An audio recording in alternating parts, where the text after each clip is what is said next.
No one in the city had ever seen anything like it before.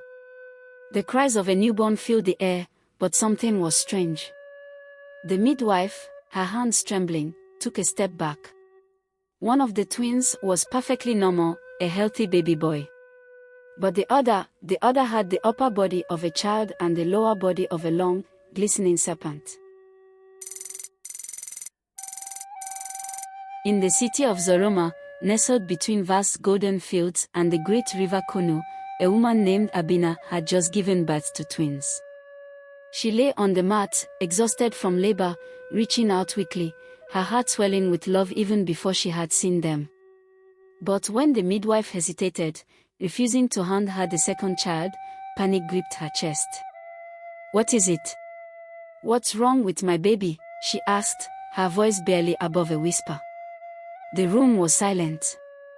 The women who had gathered to assist her exchanged worried glances. Finally, the oldest among them, Nana Kessie, stepped forward and placed a hand on Abina's shoulder. "My child," she said gently, "your twins, one is not like the others." Abina struggled to sit up, her body weak but her determination strong. Then she saw them. The firstborn, a beautiful boy with dark curls and soft, warm skin, slept peacefully in the arms of the midwife. But the second, his tiny human arms reached out, his eyes large and full of innocence. Below his waist, however, was the shimmering body of a snake, coiled upon itself. The room remained eerily silent, the women watching Abina, waiting for her reaction. Would she scream? Would she reject the child? Would she demand it be taken away? But Abina did none of those things. Instead, she reached forward, her hands shaking only slightly, and took both of her sons into her arms. Tears filled her eyes, but they were not of fear or anger. They were of love. "He is still my child," she whispered, pressing her lips to the forehead of the strange one. "Both of them are mine." The women gasped. Even Nana Kessie, who had seen many things in her long life, had not expected this. It was said that children born with unnatural forms were signs of spirits, omens of great fortune or terrible misfortune. Some would have taken the child away immediately, fearing what his presence might bring. But Abina held him close, as if daring the world to take him from her.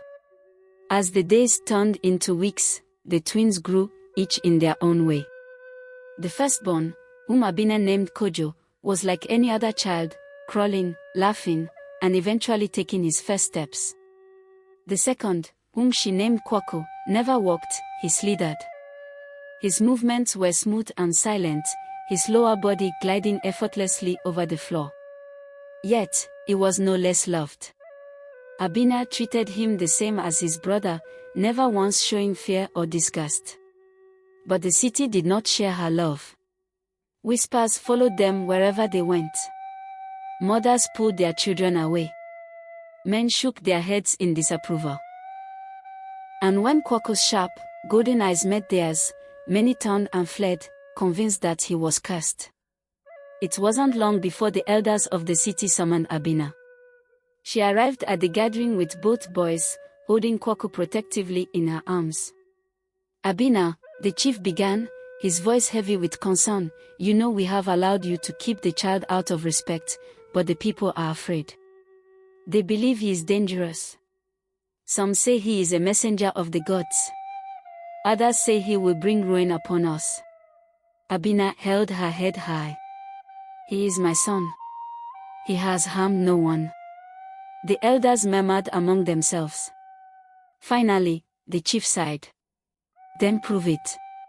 Let the gods decide his fate. Take him to the sacred river. If the waters accept him, he may stay. If they reject him, he must leave." The sacred river was a place of great power.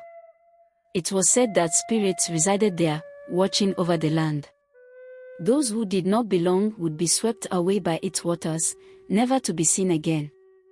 With her heart heavy but her resolve unshaken, Abina carried Kwako to the riverbank. The entire city followed, watching in silence. Kojo clung to his mother's side, his young mind unable to understand why his brother was being judged. Abina knelt by the water, her grip firm yet gentle. "My son," she whispered, "you are loved. No matter what happens, you are mine." Then, with a deep breath, she lowered him into the river. For a moment, there was nothing. The water rippled, swallowing Kwaku's small form. Gasps echoed from the crowd. Abina's fingers clenched the earth. Kojo's tiny hand grasped her dress. Then, suddenly, the river glowed.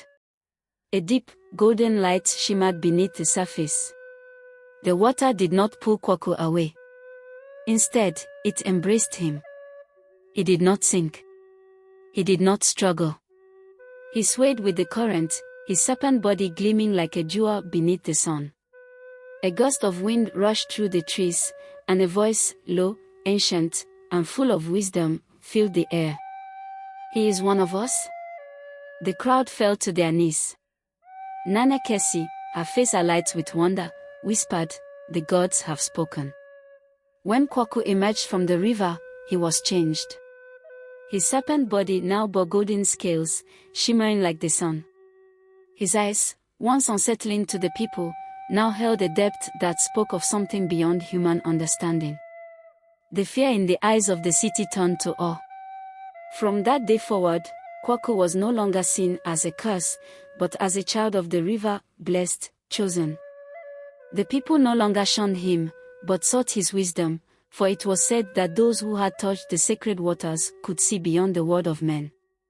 As Kwaku grew, he became something more than human.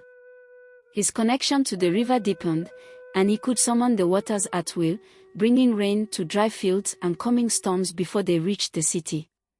He became a protector, a guide, a legend in his own right. Kojo, too, flourished. While his brother was gifted with the magic of the river, Kojo was blessed with the strength of a leader. He became the chief of Zoroma, ruling with wisdom and fairness, always seeking the counsel of his brother. But the bond between them was more than just blood, it was fate. When the city faced a great drought, it was Kwaku who called upon the river to rise, saving the people. When enemies threatened their land, it was Kojo who stood at the front, defending their home with courage. Together, they were unstoppable. Years passed, and the story of the twins of Zoroma spread far and wide. Travelers came from distant lands to seek the wisdom of Kwaku and the leadership of Kojo. And through it all, Abina watched with pride, knowing that the love she had shown her sons had shaped them into the legends they had become. The people of Zoroma started to build small shrines near the river, dedicated to Kwaku. They would leave small gifts, like polished stones and woven cloths, hoping for his blessing. They believed that by honoring him, they would ensure the river's continued kindness.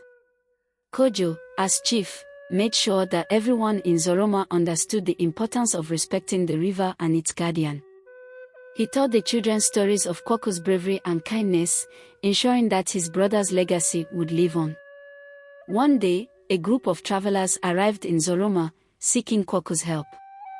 They were from a land far to the east, where a terrible monster had been terrorizing their village, stealing their livestock and destroying their homes.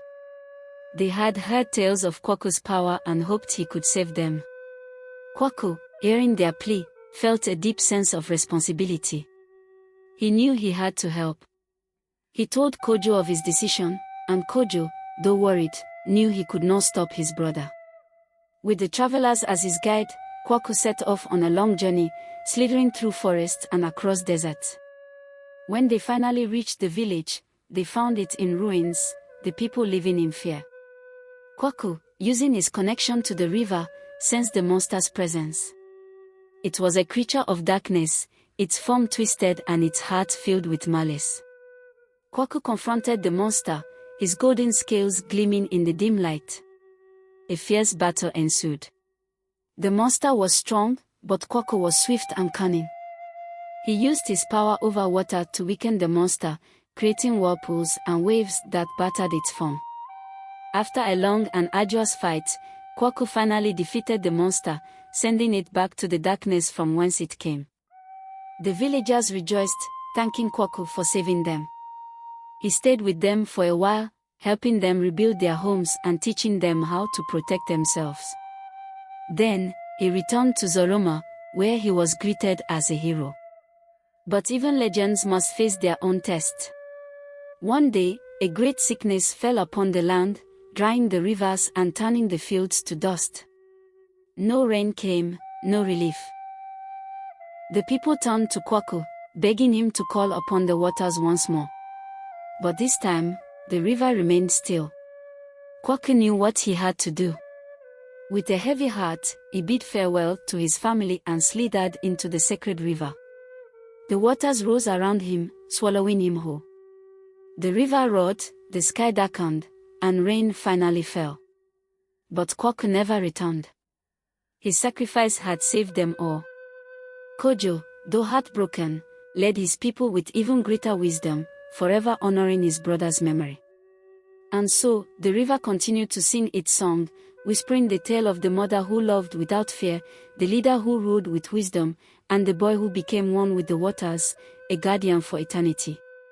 The people of Zoroma, now more than ever, understood the true meaning of Kwaku's sacrifice. They realized that his connection to the river was not just a gift, but a responsibility. He had always been their protector, and in the end, he gave his life to fulfill that role.